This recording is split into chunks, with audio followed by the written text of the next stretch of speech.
Ayan mga boss, almost done na po tayo. Full weld ko na lang yan. At ganyan na ho ang itsura nyan. Full weld ko na lang yan sa gilid. Then papipinturahan natin para magmukhang maganda, di po ba? So hindi ko na mga boss ipakikita yung pagpo-full weld ko at hahaba yung ating video. Isa pa, gagamitin ko yung cellphone habang nagpo-full weld ako, makikinig ako ng music. Update ko na lang kayo mamaya. So ayan na mga idol, natapos na po natin, oh. Yan na, pipinturahan na lang yan para hindi siya madaling kalawangin. Yan, mga pinag-weldingan na yan, kailangan mapinturahan yan. So ganun na lang.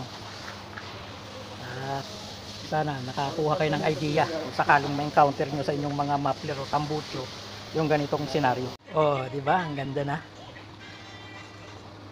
Napinturahan na ng primer. Sigundahan pa ng silver yan.